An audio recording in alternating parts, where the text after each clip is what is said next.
بری سونا چاندی او لګي نغدي پیسې یا چې سامان د تجارت په دې باندې چې سونه وخت تیر شنو په دې باندې بدل اصل کې په دې کال تیرېدل شرط دی. یو د پټي د اوشر مسله ده، نو هغې کې کال تیرېدل نشته. که په کال کې د چا ګڼ فصلونه کېدم نو هر یو نه به اوشر ورکوي. خیال دې شو. او دا دلته چې کوم د زکات مسله د هغه اوشر دی، دې ته زکات وایي. نو د زکات په مسله کې دلته مسله بیا دا ده چې په دې کې کال تیرېدل شرط دی، چې دا سړی د نصاب خاوند دی. لکه مطلب دی نن د نصاب خاوند شو، نو د نن نه د پسې دا دغه سټارټ شو، نو چې کال پوره شي نو دی به په دې کې دغه حساب سره زکات ورکوي. جزاک الله. نصاب څه دی او څومره دی او چاته به څنګه پدرېږي چې زه اوس د نصاب خاوند یم؟ نصاب چې کوم دی نو دا 250 نیمې تولې سپین زر دا نصاب دی. د دې قیمت به راواخلې، چې دې قیمت تا ته ما اوس وویلې که نه چې دې ټیم کې دغه جوړېږي، دا قیمت به معلوم کړي دا نصاب دی. صحیح شوله که نه؟ او د معلوماتو کې چې ما سره څومره مال دی، یا سونا ده یا چاندي ده یا نغدي یا مال تجارت دی، نو چې دې اندازې ته قیمت رسی نو بس دی په د باندې زکات شته. بل جي سړي سره چې کوم د ضرورت نه زیات سامان نو په دې کې زکات شته او که نه؟ او د دې خبره په کم ځای کې راغلې یعنې چې ضرورت نه زیات سامان د دې خبره کم ځای کې دا اصل کې ضرورت نه زیاتی سامان په کور کې هغه چې لکه په ټول کال کې راغستل نشي که نه، نو ضرورت نه زیاتی سامان کې زکات نشته. زکات اصل کې هغه مال دی چې کوم مال نامی دی، بړنې والا زیاتېدو والا مال چې لکه مال تجارت شو دا زیاتېږي، سونه ده دا زیاتېږي، چاندي ده دا زیاتېږي، نغدي دی دا زیاتېږي، دې ته مال نامی وایي. او دغه چې کوم ضرورت نه زیاتی سامان په کور کې پروت دی دا خو مال نامی نه دی که نه، نو دې کې زکات نشته دی. اوس د ضرورت نه دا زیاتی سامان چې چا کره پروت دی، نو د دې مسله په کوم ځای کې؟ نو دې مسله په قربانۍ کې ده او د دې مسله په صدقه فطر کې ده، چې د ضرورت نه زیاتی سامان چا سره پروت و دا نصاب اندازې ته رسي، صدقه فطر په لازم ده، دا به ورکوي. او دغه شان چې کوم دی نو قرباني به دی کوي. او دا کس به مستحق د زکات نه دی، دته زکات نشي ورکولی. زکات به په ده په خپله فرض نه چې د ضرورت نه زیاتی سامان کې دی زکات ورکي، خو دی به مستحق د زکات نه دی که د سره ضرورت نه دومره زیاتی سامان پروت دی. دا مسله. بل جي که یو سړي سره یو توله سونه یا 2 تولې سونه نو د باندې زکات شته که نه؟ سونا ګوره دې کې یو خبره باندې دی، دا خلک ځان پوهه کړي. دې کې اکثر ډېر خلک خطا کېږي او ډېر خلک په غلط فهمۍ کې دلته پراته دي، نارینه زنانه اکثر. دوی وایي چې سونا خو موږ سره ګوره جي سونا چې صرف سونا چا سره وي، صرف سونا، بل ورسره هېڅ هم نشته، نه د تجارت سامان شته، نه نغدې پیسې شته، نه چاندي شته، او صرف سونا ده. نو صرف سونا چې کومه ده د دې به د وزن حساب کېږي. نو چې 1.5 تولې پوره که نه نو زکات پې فرض دی، خو چې د 1.5 تولو نه کمه و 2 تولې و 6 و داسې پسې راځه بیا پې زکات نشته. په خبره پوهېږي. خو ګوره دا صرف د سونې مسله ده. ګوره دا خلک دې په دې ځان پوه کړي چې کله د سونې سره سونه د 1.5 تولو نه خو کمه ده، خو د ده سره مال تجارت پروت دی، د ده سره نغدي پرتي دی، دې لږي ولې نه وي؟ خبره پوه شي. یا د سره چاندي ده، اوس دا سونه چې کومه ده دې به اوس وزن نه حسابېږي، دا به قیمت ته وړي. نو چې قیمت ته واوړي نو نن سبا خو د تولې سونې قیمت د نصاب نه وړي. نصاب 1,44,000 یا 1.5 لاک شو زیات نه زیات، او توله سونه مارکیټ کې ریټ معلوم که نو څومره اوچت ریټ یې دی. صحیح شوله؟ نو بیا به ګورئ د دې قیمت لګوي. نو چې قیمت یې ولګوي دا نصاب ته رسي یا د نصاب نه اوړي، نو چې کال پې تیر شي نو په دې توله سونه کې هم ګورئ بیا زکات شته. مسله دا دی. او دغه رنګې خاوند چې کوم دی ښځې ته یا ښځې خاوند ته دا زکات ورکول شي که نه؟ خاوند ښځې ته زکات نشي ورکولی او ښځه خاوند ته زکات نشي ورکولی. دا مسله پکې ده. چې بل مسله دار چې یاره یو سړي مال نصاب ته رسي خو په ده باندې کوم دی قرضونه دي، نو آیا دی به زکات ورکوي که نه؟ مسله دا ده جي چې تل ته تا سره لکه د 250 نیمو تولې سپین زرو قیمت تا سره برابر دی که نه، نو ته د نصاب خاوند دی. خو دلته په تا قرض دومره دی چې قرض تی منفي کې که نه، نو ته د نصاب خاوند نه پاتې کېږي. تاسو 1 لاک روپۍ پاتې کېږي یا څه کم 1 لاک روپۍ پاتې کېږي، نو دلته خو ته د نصاب نه راکم شو، نو چې نصاب نه راکم شو نو بیا په تا باندې زکات نشته دی. دا مسله. بل مولوي صاحب چې کوم دی یو سړي ته قرض ورکړی او هغه نصاب ته رسي، نو آیا دغې باندې زکات شته که نه؟ قرض چې تا چاته ورکړی که نه او هغه نصاب ته رسي، یا تا سره دلته نورې پیسې دي او دغه مو سره دغه کې نصاب، نو په دې کې بیا زکات شته. په خبره باندې پوه شي. دې کې به ته زکات ورکې. خو چې کله ستا دا امید وي چې دا قرض به مال راکوي، یا د غالب ګمان وي چې دا قرض به راکوي، که ته نه امید مکمل او یا هغه انکار کړی چې دا قرض ماته نه میلاویږي نو بیا په دې کې زکات پتا باندې لازم نه دی په خبره پوه شوې خو چې چا ته قرض ورکړی نو هغې کې به هم ته زکات ورکې چې کال پې تیر شي خو دلته مسله دا ده چې دې کې فوري زکات ورکول لازم نه دي که کله دا قرض راووتو هغې پورې صبر هم کولی شي چې کله راووتو نو بیا چې څو کاله پورې هغه کلونه حساب به وکړي او هغه حساب په یو ځل هم ته بیا زکات ورکولی شي بل مولوي صاحب زکات د کال په اول کې او اخر کې دا خو نصاب ته رسي خپل منځ کې به دې کې چې کوم د کمې راشي نو آیا سړی به زکات ادا کوي او دا مسله ده چې سړی د کال د سر نه د نصاب خاوند دی صحیح شوله 1.5 لک پورې روپۍ د سره دي د کال په منځ کې دی کې کمې راغی 1 لک ته راورسېدې سره کمې شولې کال اخره کې بیا ور پوره شولې یا د هغې نه سیوا شولې نو دا منځ کې چې کم کمې راغلی دی ته به دی نه ګوري چې ټول کال خو په دې تیر نه شو نه کال اول او اخره کې دی د نصاب خاوند دی نو دی به اوس د دې نه زکات ورکوي او چې بل کال اخره کې نورې پیسې راللې نو آیا دغه پیسو کې هم بیا زکات ورکوي که نه بیا ورکوي او دلته مسله دا ده چې یو سړی د نصاب خاوند دی د نصاب خاوند دی دا پکې لازمي ده او چې کله کال پوره کېدو ته نږدې شو نو اوس خو به دی زکات ورکوي په دغه ټیم کې د ده سره نورې پیسې رالي په خبره باندې پوه شو د یو طرف نه رالې ده سره نورې پیسې کال اخره کې دله د هغې زکات ایستلی نو دا به اوس د دې سره جمع کېږي او د مجموعه نه به زکات ورکول شي دا مسله ده بله مسله دا چې دکان کې زکات شته که نه او په څه طریقې سره به دی زکات ادا کوي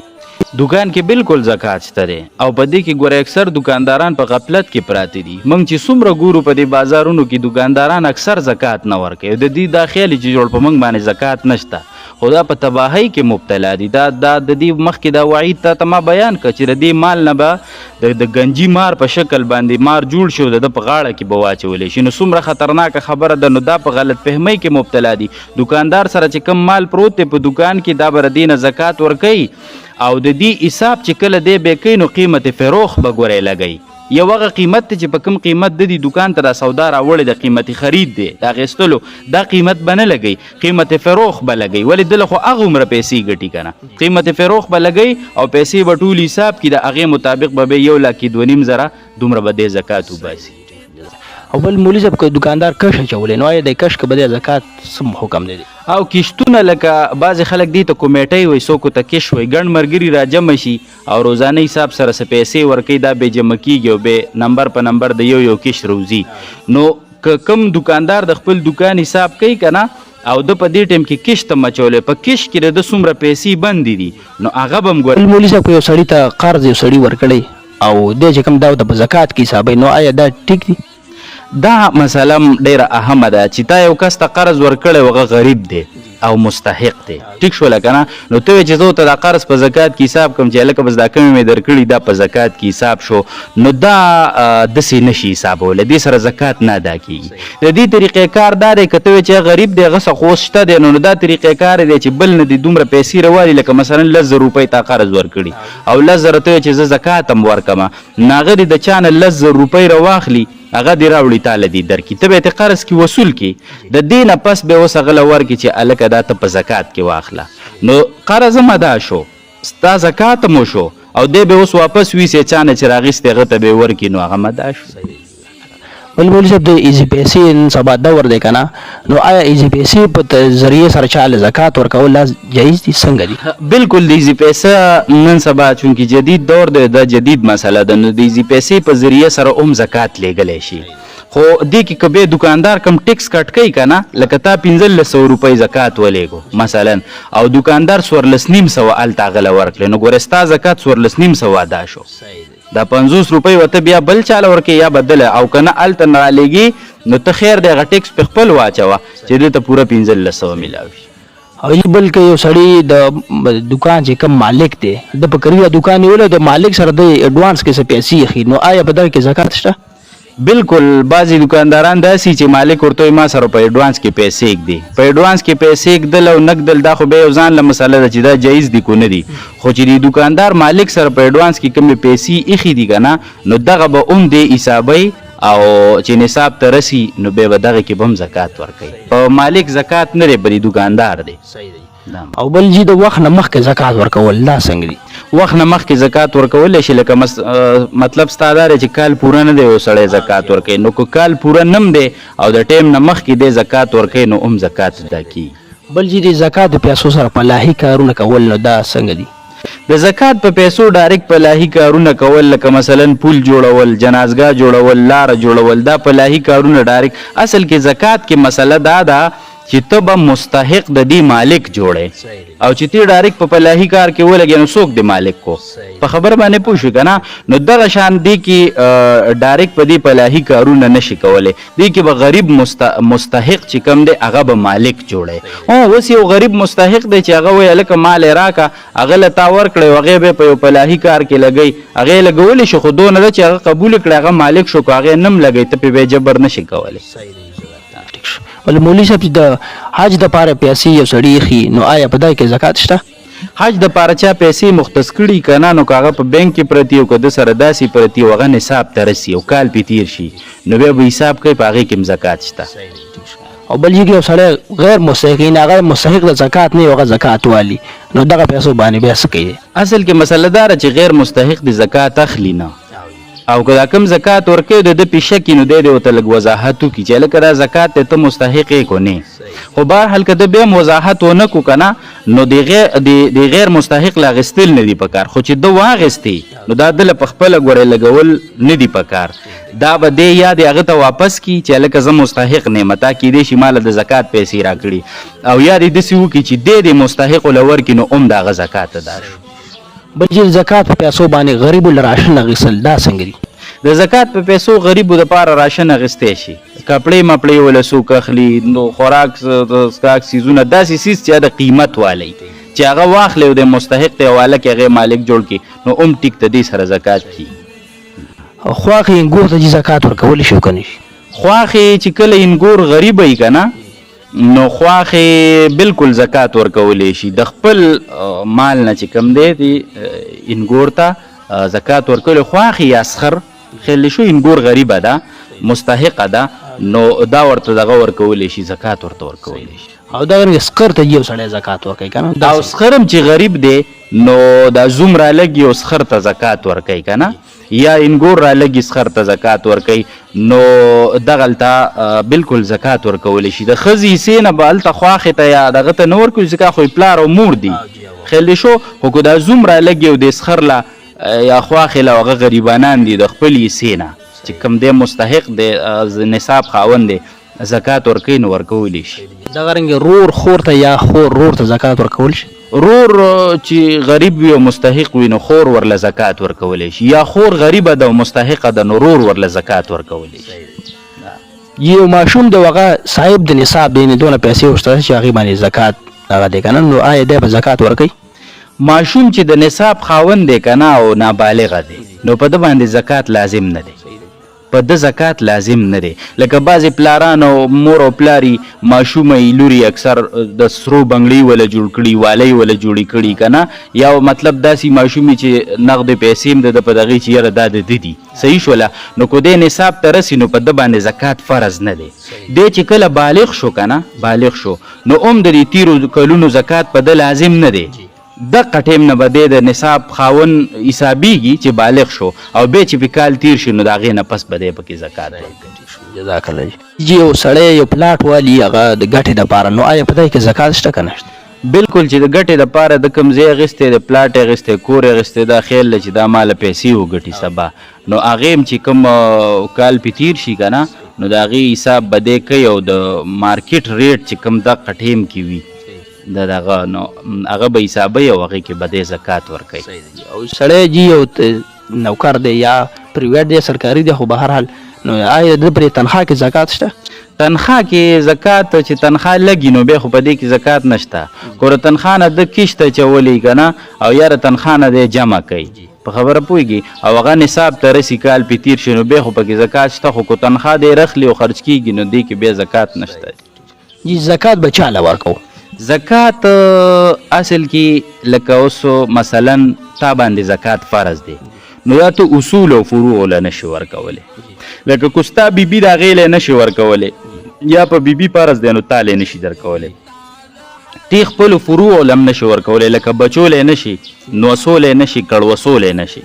داسې پسې ځه. او تی اصولو له هم نشي ورکولی لکه مور او پلار له نشي، نیو نیکه له نشي، داسې پسې ځه دوی له نشي ورکولی. نور ورکولی شي. صحیح دی جزاک. جی یو سړی زکات ورکوي نو آیا دا بلا زکات ویل دا په خوله باندې وایي دا ضروري دي؟ زکات ورکولو ټیم کې په خوله باندې زکات ویل ضروري نه دي چې هلکه دا د زکات پیسې دي. که چاړو د زکات ذکر ونه کو پیسې ورکړلې هم د زکات ادا شو. او جی او بل یو نابالغ ماشوم دی هغه ته چې کوم دی یو سړی زکات ورکوي نو دا څنګه دی؟ نابالغ ماشوم که داسې وي که نه چې اوس پلار یې مالدار دی او خرچې په هغه باندې دغه ده نو بیا خو نشي ورکولی. خو که نه غریب دی صحیح شوله که نه نو زکات به هله ورکولی شي چې دا ماشوم سمجداري هوښیاري په قبض کولو پوهېږي په لین دین پوهېږي نو هغه بیا ته مالک جوړولی شي ورکولی شي وله. خو که په دغې نه پوهېږي نو بیا د سرپرست ته ورکول پکار ده ته ډایرکټ نشي ورکولی. جزاک الله. بل مولي صاحب د زکات پیسې مدرسې ته ورکول لا څنګه دي؟ د زکات پیسې مدرسې ته ډایرکټ خو نشي ورکولی چې مدرسه کې کار کیږي یا د هغې بل کې یا د هغې نور دغه کې. خو داسې ده چې کوم پکې غریب طلبا دي نو هغې ته ورکولی شي یا پکې غریب مدرسین دي چې هغه مستحق دي نو هغې ته دا د زکات پیسې ورکولی شي. نور داسې ډایرکټ په مدرسه کې زکات دغه نشي ورکولی. دغه جومات کې لګول زکات پیسې دا څنګه دي؟ جومات کې هم دا مسله ده چې ډایرکټ په مسجد کې پیسې نشي لګولی. اوس که داسې چې یو مستحقي او هغې وصول کي هغې واخلي نو ستا زکات ادا شو د هغې نه پسې که هغه مسجد ته ورکوي په مسجد کې لګوي نو دا یو هغه حیله ده یو طریقه ده که نه. خو هغې مالک شوی دی که هغې نه هم ورکوي نو بیا پې جبر نشي کولی. بل چې د خادم د جومات که نه چې هغه مستحق یا نه مستحق خو د جومات خادم دی نو دا اخیستی شي نو چې مستحق نو هغې اخیستی شي که نه هغې اخیستی شي. خو اصل کې هغه مالک جوړ شو که هغې نه لګوي نو بیا پې جبر نشي کولی او نه پې هغه ګناهګاري. ټیک شوله نو چې مستحق هغې واخلي او بیا جومات کې لګوي نو لګولی شي. خو که مستحق نه بیا خو یې نشي اخیستی. جزاک الله. مولي صاحب یو سړي سره سونه ده نو آیا د چې په کوم قیمت باندې اخیستې ده دا قیمت به لګي په زکات کې که نه په کوم باندې چې اوس زرګر خرڅوي دا قیمت به لګي په زکات کې؟ دا ښه سوال دی. کوم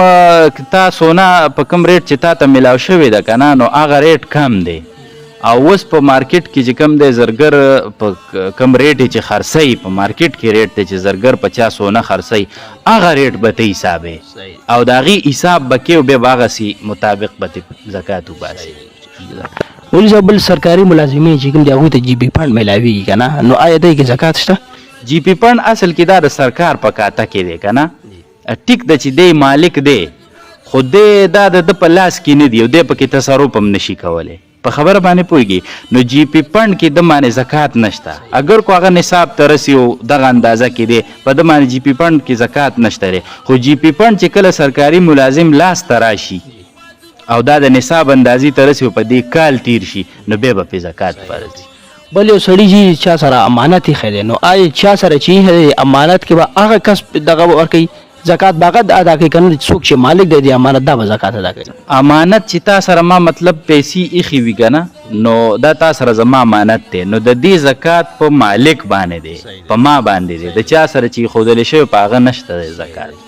جزاک الله. مولي صاحب یو زنانه سره کالی دي نو آیا دا زنانه به زکات ورکوي او که نه دی دا خاوند به زکات ورکوي؟ زنانه سره چې کالی دي زمونږ د پښتنو کې خو دوه قسمه طریقه ده. یوه دا ده چې اکثر دا سونی نو دا زنانه ته په مهر کې ورکي نو چې په مهر کې ورکي نو اصلي مالکه خو اوس هغه شوله نو د دې زکات په دې زنانه فرض دی. دا زنانه اکثر دومره بېغمه دي که نه په دې مسله کې د دې نه خبر نه دي د دې سختۍ نه دا خو په دوی فریضه پاتې ده. د دوی دا خیال دی چې د خاوند مې وس نه کېږي که نه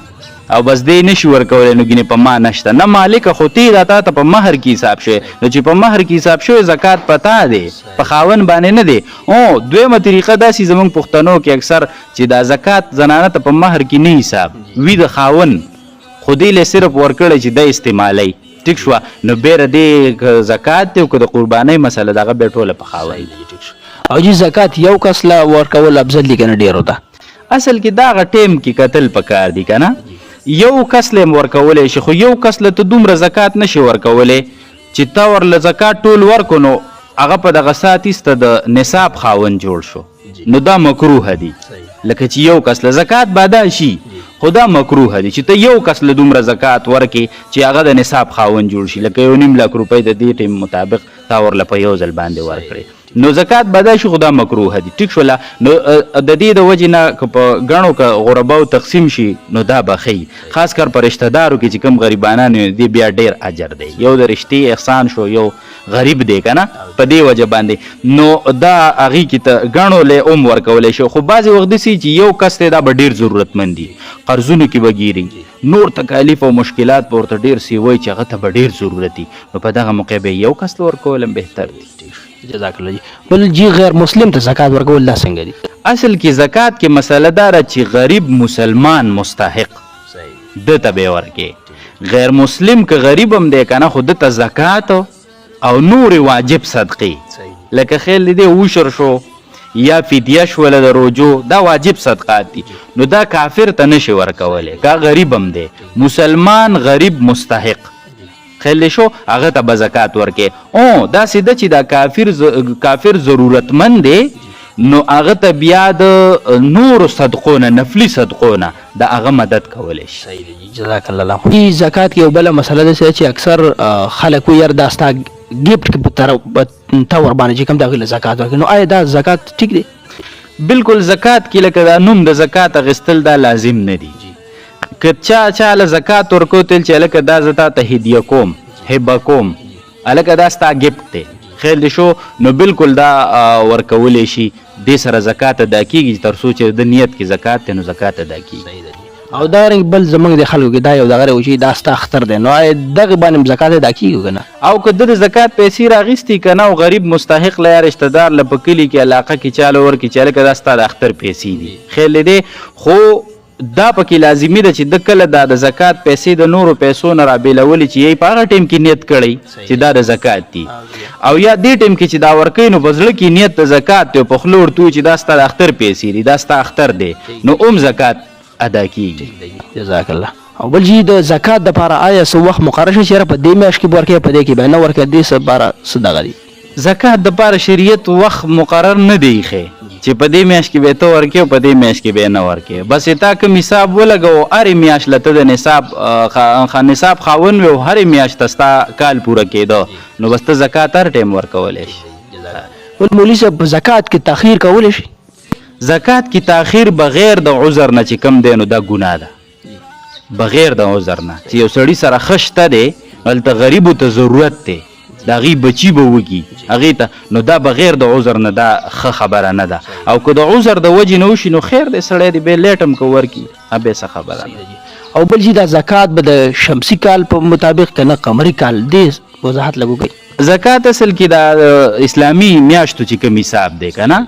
ربیع الاول ربیع الثانی او داسې نو د دې مطابق به ورکې زکات دا کم چې شمسي کال جنوري پروری د دې د حساب مطابق نه دی اوس که بعضې خلک دا سوال وکړي چې یاره د اسلامي د میاشتو حساب خو زموږ د ملکونو کې خاص کار نشته دی نو موږ ته خو به معلومات نه کېږي چې دا څویم تاریخ دی او کومه میاشت ده نو د هغې به ښه طریقه دا ده چې دا رمضان خو